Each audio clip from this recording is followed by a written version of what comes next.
Top of the morning, you guys. We just dropped our other girl off at camp. It's just me and her rolling today. Yeah. So, but I'm about to go on Sam's Club right quick because I need to get me some more protein shakes. I'm just like, I don't know. I'm just really like, I don't know. It's just a part of my, I know everything happens the way it's supposed to, and I'm just really trying to stop letting fear of getting close to people, we have fear in so many areas that we really don't realize we have fear in, and I just don't want that to be, I know, to fully, like, I'm already up in consciousness.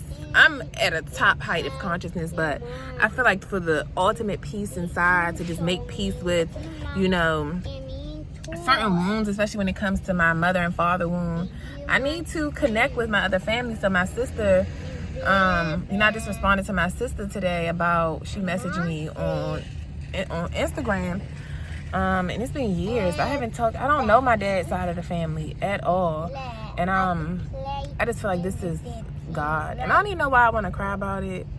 And because I want to cry about it, obviously that's how I know I have to like face it, and I need to go to this family reunion. But it's actually on my daughter's birthday, August 15th through the 17th. That's my daughter's birthday. But I kind of really feel like I should go, especially like a couple months ago. It was this guy and nothing happens by mistake. Nothing happens by coincidence. And the guy, when I was working out at the YMCA when I was living in Baltimore earlier this year, me and him, like, he's an older guy. He's like my dad's age. He's like 70 something. My dad probably like 80 now. I don't know how old my dad is. He got to be 80 something now, because I've been saying he was 70 something for years. So I don't know how old he is, but I know if my mama about to be 60, yeah, he's like 80 at this point. So so it's just like, it's something beaming like I don't know what. Let me post this stuff right fast. But I just feel like, and I don't know if he's gonna be there, but I just know God want me to release. And it's like he be forcing me. I feel like he just be forcing me to let put my pride to the side for my mother and my father. Because even when I met with my mom like around the holidays on Christmas, I didn't really want to, but I knew that God wanted me to. And then when I hugged her, and even though it's been stuff since then too, but me hugging her or whatever, and she said she needed that. God has a crazy way of working, and sometimes people begin to pray. Your effect on people, when you realize the power of your presence in a person's life, and because once you take your power back and you realize how powerful you've always been and how much power is within you, and it's not to glorify you, but it's to glorify God and to glorify what God can do through using you. And this is why he wants to use us. This is why he doesn't want us to have so much hatred and vengefulness in our hearts and bitterness in our hearts, because he can't use us like he really wants to. And sometimes he's using us just to show his power, just like he did Pharaoh in the Bible. All Pharaoh's wicked works, that was nothing but the Lord causing him to do that, so that he can show, so that Pharaoh can show, so God can show Moses his power by using Pharaoh, and for Pharaoh to see God's power also by using Moses.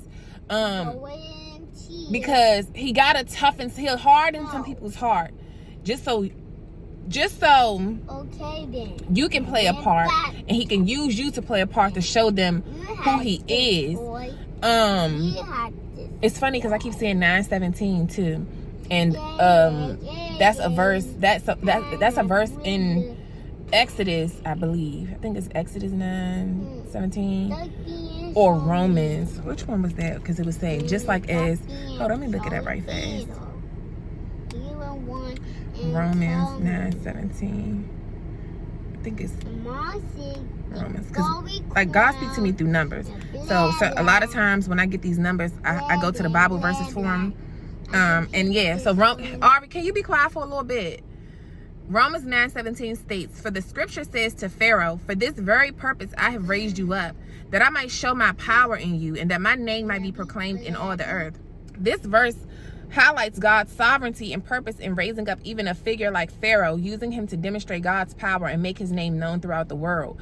Because you got to realize that even the people who are not believers or fake believers who know religion but don't really know a relationship with God and how powerful he really is if you just believe in him and trust in him, which was what he was getting Moses to believe, because Moses didn't believe that he had the power to go up against such a mighty king. And a lot of times you, as the chosen one, you don't feel like you have the power that it takes to go up against your narcissist in your life, whether that's your narcissistic parents, lovers, or whoever. So Pharaoh is the narcissist in your life and Moses is you. And God will use you to show them that just because you thought I was weaker, just because I have these flaws within me, and just because I have impediments, just because I have things that you might deem that I'm not worthy because I haven't, or because of my lower position than I am than you, doesn't mean that God can use me to go up against you, to humble you and bring you down, to bring the ego. Because see, a lot of narcissists, what God is bringing us in their life to, like I always tell y'all, we here to destroy their egos and that pride, because it's deadly and it's preventing them from being able to humble themselves, to realize that you're not above your children just because you are the parent. You are older than them, but that does not mean you're above them and you can treat them like they're nothing. You can just act like they're just merely objects out here. That's the whole gist of the whole thing. That's the gist of it. And that's when it comes to having this humbleness that he was talking about, it's a positioning. Humbling is a positioning. And it's to say that just because you have a certain position does not mean that you exalt yourself above everybody else, unless God is putting you there. Even when God is doing it, he's putting you in a position. And because you're in that position doesn't mean you get to beat people down. Doesn't mean you get to inflict these kind of pains on them, unless God has exalted you to that place to do so. But not self-exalting, whatever. Not not pride, not yourself. And because pride comes from you, inflated ego that you have brought onto yourself, your own self-inflated ego. That's pride, and that's the main thing that narcissists operate in. So because of that, he will use us as the chosen ones to go up against them, to show them that all this pride and fake confidence that is actually just a high ego that they have, they got to bring it down. So he will cause this mother, and like he said, in the last days, the mothers and fathers, the mothers and children and fathers and children going to go against each other and all of this stuff, because it's to show a lot of these narcissistic parents out here, and narcissists period, because even in relationships, it's power struggles. It's power struggles. The whole thing with Moses and Pharaoh was a power struggle, and all because Pharaoh needed to realize who God is and that the power was not coming through him. His ability to reign over the Israelites, it wasn't through him. It wasn't because they were so bigger and badder than the Israelites. It was because God was using them to do a work through the Israelites, to show the Israelites who they were, to take the Israelites on a journey so that they can get to the freedom, so that they can know who their God is, so they can know who was really leading their life the whole time. It's really all about, because it might not be making sense what I'm saying, and I know I'm talking fast. So I'm sorry, because I do talk fast. But all of it is to show give the glory to God. It's to show God's sovereignty in the situation. And a lot of times when you have these narcissistic parents, they take you for granted. They take you as the weaker vessel because you might be the child. And in the relationships, you might be the woman. So, you're considered the weaker vessel. So people like to prey on that. They prey on what they deem as weak. They prey on things that's supposed to be beneath them. Then they treat you as such and want to walk all over you and treat you any kind of way as if you're not human. But the goal that God wants everybody to see is that we all are human and all our lives are valuable. It doesn't matter what your position is, what your title is. And I think that's my issue with the world. It's like these same Christians that be bumping them little fingers in the comments. Y'all the same ones that look down on homeless people. Y'all the same ones who watch homeless videos. Not everybody. So if it don't apply, let it fly. But if the shoe fits, wear it and wear it well. A lot of people watch homeless videos, and this is why I got a lot of haters in my comments and stuff, because they can't see how you was living in the car, and then you doing this stuff with your kids, and then you doing this. It's God, baby. The whole reason I was sent on this journey, I'm being used. I'm in assignment. Regardless of what you think is going on in my life or what you see in the physical, in the 3D, understand the spiritual thing behind it is to show God's works using me. Using me, how he can take you from the pit to the palace. Like he did Esther, like he did Ruth, like he did Joseph, how he can take you from being a nothing to a something, a slave to a ruler. Like, it's to show you something. It's to show his glory. It's to give the glory to God. It's never for me to take the credit, for you to take the credit, for nobody to take the credit. But people look down on homeless people. And this is why people always talking this be humble stuff. But are you really humble when you look at a homeless person, or when you want him looking at videos of people who you deem as less than you? Oh, because they don't have the titles you have. They not a wife like you are. They not a husband like you are. They not a manager, a boss, a CEO like you are. And you going to look down on them and treat them as less than because you feel like your position is higher than them. That's when you need to ask yourself, do you have true humility? Because humility is about positioning. It's knowing that I can be in a higher ranking position than somebody, but I don't treat a person less than just because I'm in a higher position than them, just because I make more money than them, just because I have things that they do not have, and I look down on them like I'm better than them. And honestly, this is why I say I don't know why a lot of people watch homeless videos, why homeless videos get a lot of traction like they do, because honestly, a lot of it comes out of ego. If you're not homeless yourself, I don't understand why people watch that type of stuff. If you're not on the verge of becoming homeless, I don't understand why people watch that stuff. But a lot of people who watch it, because a lot of the people who watch it, they watch it for for pride, for ego, so that they can feel better about themselves. They want to look at you and see how, you doing this, you got this going on. At least I ain't doing that. I'm better than you. Your kids doing this, you living like this, and I ain't living like I'm better than you. It's all ego of the reason why you watching it. It's not because you really want to pour into them. It's not because you really just intrigued in them. It's all a motive for why you doing it. And see, God judges the motives of the heart. And this is why when you move with the impure intentions of the heart, you will get your just due for that. You will get your just due. And the same person that you was praying on their downfall, or you was thinking you were better than them, he will exalt them higher than you. So, I don't even know how I ended up giving this speech, but at the end of the day, this was my whole purpose with my family, and God doesn't want me to take it personal. And a lot of times when you are the chosen one, you take it personal about everything that narcissists do to you. You take it personal because you are human, so you take it personal, but it really doesn't have nothing to do with you. You know, and I know that for me to truly move on, I have to really forgive my father. Like, you know, I have to really forgive him. I have to really forgive him for not covering me. And I think it's just like, part of me really don't want to go to this reunion because I don't know if he's going to be there. And even if he's not, I don't even want to. Part of me be like, I don't care about meeting the other side of the family. I ain't knew them all this time. Why I need to know them now? Going off of pride and trying to protect myself, because pride oftentimes too comes from a sense of protection. And when you felt like you had to protect yourself by yourself your whole life, you can't operate like that, you know. And God doesn't want you to be like that, because he knows that you're not in this by yourself no more. I'm with you and I go before you. But there's some things that you need to know. It's questions that you have. I know I really want to see my other side. I don't know none of my other side of my family. I don't know my dad's side of the family. I know nobody on my dad's side of the family except my dad. And I barely know him like that. You know what I'm saying? I know him, obviously, but I don't know him. I don't have a bond with him. I don't have a relationship with him.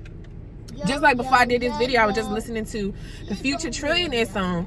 And the part where NBA Youngboy was like, oh no, Future was like, I jumped off the porch, no daddy, had to go and get mine out the gutter. I love that part of the song but it also is painful to know that I literally had to figure all this stuff out by myself. It's like, where were you? Like, where were you? Like, why was I not good enough for you to be here for me? Where's my protection? Why do I have to be masculine and defend myself and go up against all these people by myself? Why don't I have that daddy to call on, that earthly dad? But that's what God has been, my dad. God is the one who covers me, who showed me what a real covering is like. And every woman out here, even the men, everybody needs a covering. Especially as when we were children, you need to be covered. You need to be protected. You need to have that safe place, that safe person. You need a safe place that you know they got you. They're going to correct you, but they're going to love you. They're going to secure you. They're going to fight for you. They're going to do everything on your behalf. And that's what God shows me. He shows me.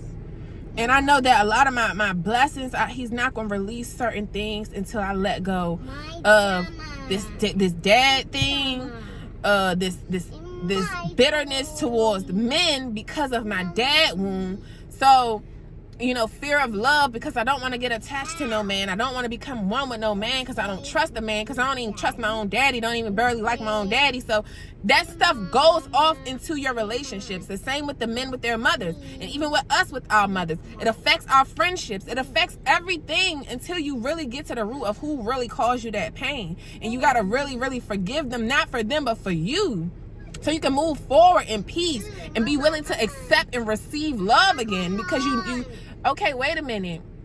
Because you don't want to receive love because you're scared. It's fear. Because you know what, when you try to get close to people before, when you were close to people before, what they did to you. And you want to do everything to prevent feeling like that again. Okay. You can become emotionally unavailable, detached on an unhealthy level, because there's a healthy detachment. But there's a very level of unhealthy detachment, which is what I have, where I'm just like, I can we can be like this today, and like tomorrow I can act like I don't know you type. Like I'm not one of them. Like, yeah.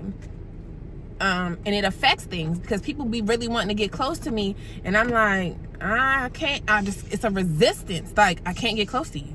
Because I don't want you to hurt me if I get close to you. But that's moving off of fear. You cannot move off of fear. You cannot build anything great off of fear. You have to be courageous and bold in it. And that comes to love, relationships, everything. It comes to letting go of that fear and really moving off of faith. So I have faith that God wanted me. God the one who told me, because at first my name used to be Survivor to Thrive on YouTube. God told me a minute ago, like last year, change your name to Tania Joyner, to your real name, because I know he has put it on me that there are people like, she looks so cute. I love when she look cute. That old lady, she looks so cute. I love fly old ladies. No, she look cute with her haircut, her shades. But I know that there's people that's attached to my breakthrough watching me, in certain levels of the breakthrough, and I know that I have to receive. If I said I'm ready to receive, I have to be ready to receive. I can't be afraid. I have to move forward in faith and just do it.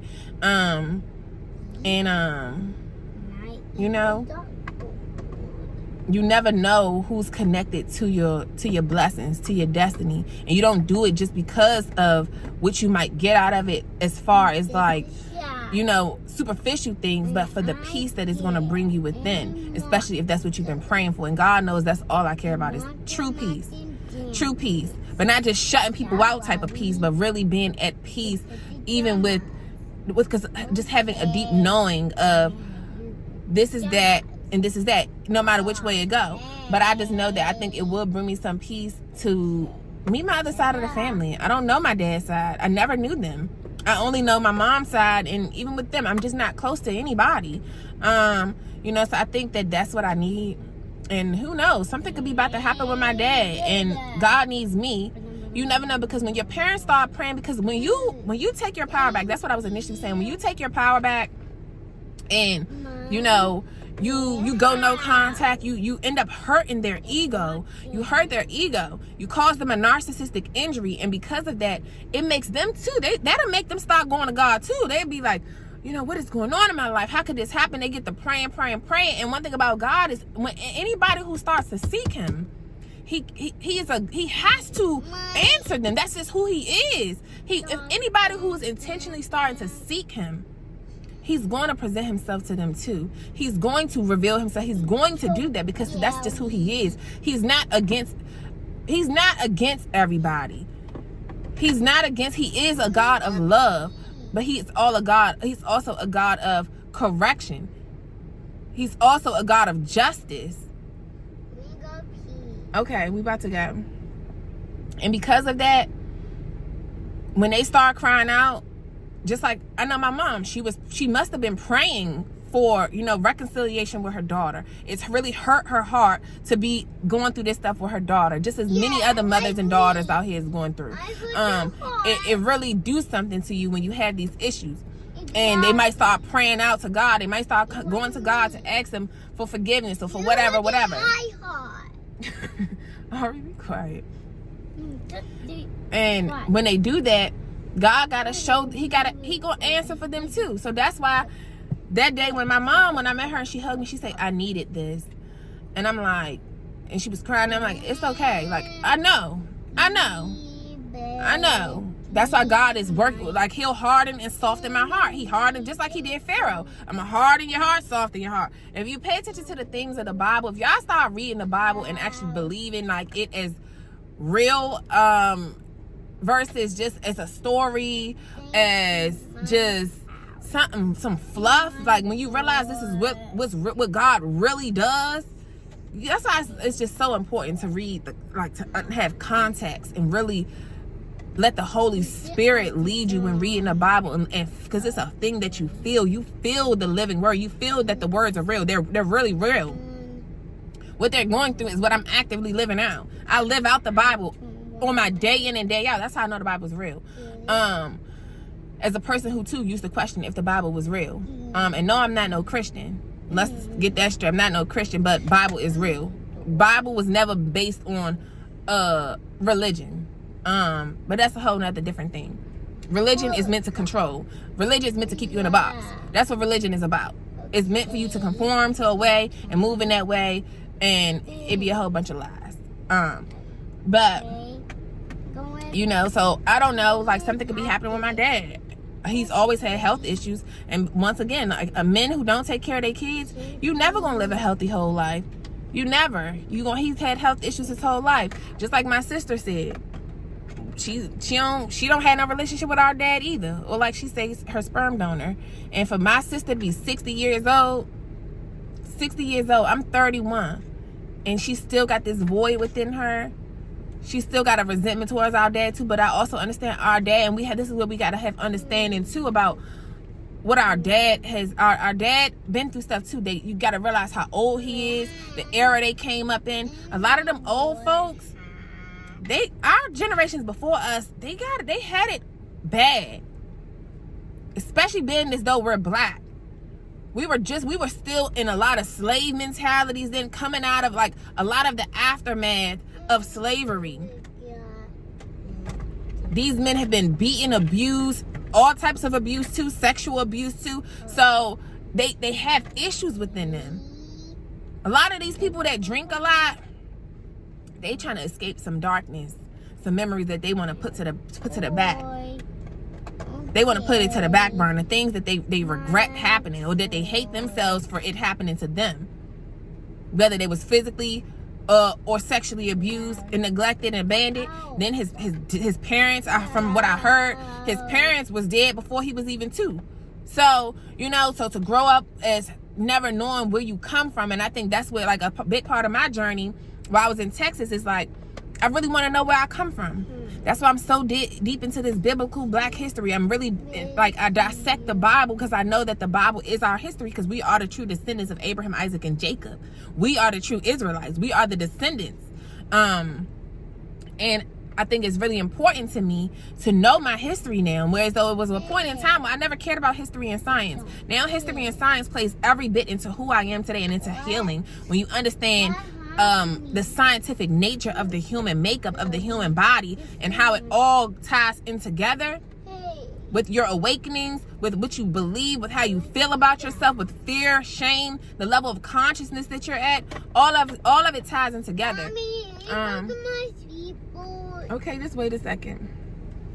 You know, so it's just a lot that goes into it, and that's why it's like, you got to be ready to really move forward. But does it mean like I just feel like people that I haven't been around, it's like, can I really trust you? I don't know. But that's why you always set boundaries. You don't owe nobody anything. But I know, okay, wait a minute, but I know for me that I feel like I need to go to this family reunion. My baby daddy, he told me that, he said, you need to go, like, and I'm gonna go, because see, he'll reach out to all his family members and all that, even though he ain't close to him. I don't like superficial stuff, so I don't like this, oh, hey, how you doing? How's the weather? Oh, what's been going on? Because I don't really care about how you doing if you're not in my everyday life. I don't really care. So I don't like small talk. That's just my makeup. That's my nature. But I really want to go because I want to see my other part, my family. I never know what they look like. I never know nobody. I could be looking at my family members. I don't know. I never know. And I just need to know my history. When I was on my when I was in Texas and stuff, I was looking up the Joyner history, because Joyner is not a popular last name. So I look up the Joyner history, like I didn't see what like the ties it have into some slave masters and everything too, like that too. So it's just like, just trying to really get to know yourself. You got to know where you come from. You got to know where you come from to really get to know you. And a part of my spiritual healing journey of getting to know me, being comfortable with me, is also getting to know me and getting to know your roots, where you come from, the good, the bad, the ugly, the dark. Because those are the very demons, those are the very curses, that's the very stuff that we are called here to break off. So we got to know what we here to break. We got to know what we dealing with, what we facing, why we going up against so much warfare, why so much fasting and prayer is required. Because you breaking off chains generationally from your mama side and your daddy side. I'm not just fighting stuff from my mama bloodline. I'm fighting poverty and all type of stuff from my daddy bloodline too. You know, and breaking off the chains, man. And that's why, as the chosen one, God chose you to be the one. That's why your life was much harder. That's why it's still much harder. That's the reason. That's the reason. You know, so this is going to obviously be a separate video, and because I ain't know I was about to record a video and start saying all this, but it's just like, you know, messaging my sister really just made me like, wow. And to see, and she was the one that she was always the one that that my mom would say, like, the one who really did, that cared about me, and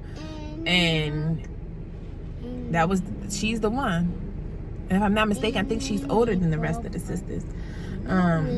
But I'm excited. It's so funny that she's the one who reached out to me too. She's the one.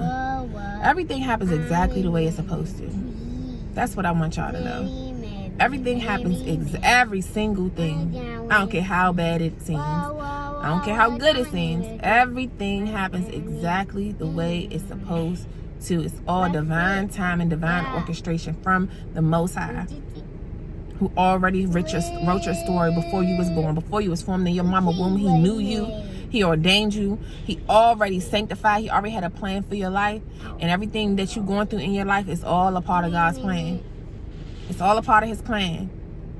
Because he always will use the evil done to you for good. And he will make something out of it. He is the God of turning nothing into something. That's where we really get it from. When you realize how you've always turned nothing into something, pain into purpose, realize that where you really get that from. That's how you know you carry the traits of your father, the Father God. You carry the traits of your father. You really are your father's child. You really are your father's child, because you turn nothing into something. Because you carry that power within you that you never knew that you carried. Just like your father does. God turned all of this into something where it was a deep darkness. It was a void. Go read Genesis chapter 1.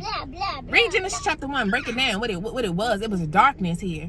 He formed the lights within darkness. You know? So let me go before I really get to preaching. But yeah, I'll see y'all in the next video. But this is just food for thought. Like, why he uses you. He's using you just for your narcissistic family. He's called you here to change up the whole trajectory of the bloodline. Everything that the bloodline stood for before, it stops with you. It ran in the family until it ran to you.